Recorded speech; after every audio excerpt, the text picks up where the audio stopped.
வணக்கம் நண்பர்களே, எல்லோரும் எப்படி இருக்கிறீங்க? நான் இன்றைக்கி கொத்து ரொட்டி ரெசிபியோடு வந்திருக்கிறேன். கொத்து ரொட்டி இலகுவாக எப்படி செய்யலாம்னு பார்க்கலாம் வாங்க.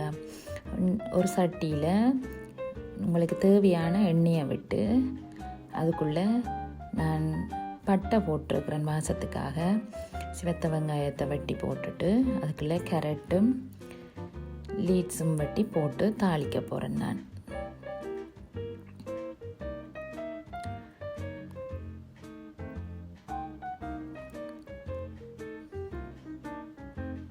தாளிச்சிட்டு அதுக்குள்ளே பச்சை மிளகாய் போடுறேன். பச்சை மிளகாய், வெங்காயம், கேரட், லீட்ஸ் எல்லாம் கொஞ்சமாக வேகணும். அப்போ தான் கடிப்படைக்கு நல்லா இருக்கும்.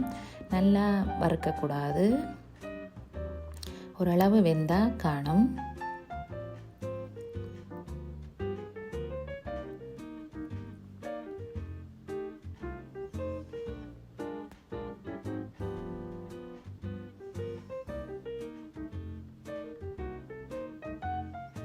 கொஞ்சமாக உப்பு போடுறேன். உங்களுக்கு தேவையான அளவு எடுத்துக்கொள்ளலாம் உப்பு.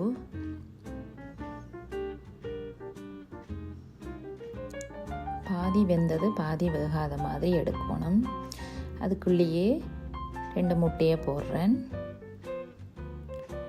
முட்டைக்கு வெடுக்கு மணம் இருக்கும், அதால் நான் கொஞ்சம் மிளகு போடுறேன்.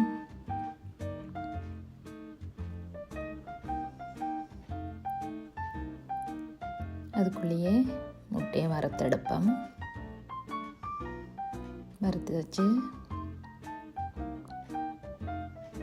அதுக்குள்ளே அந்த முட்டை வந்து சேர்ற மாதிரி கொத்தி கொத்தி விடுறேன்.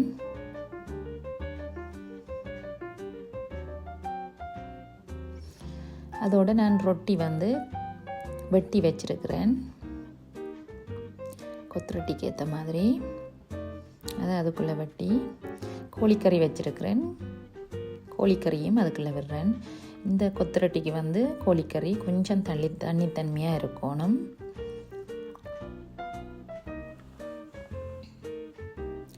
அதோடு சேர்த்து கொத்து ரொட்டியை கொத்தணும்.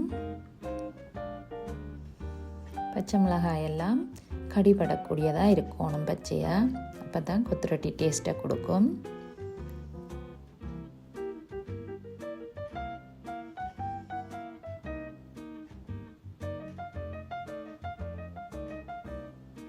கறி ரொட்டியோட சேர்ற மாதிரி குழைக்கணும்.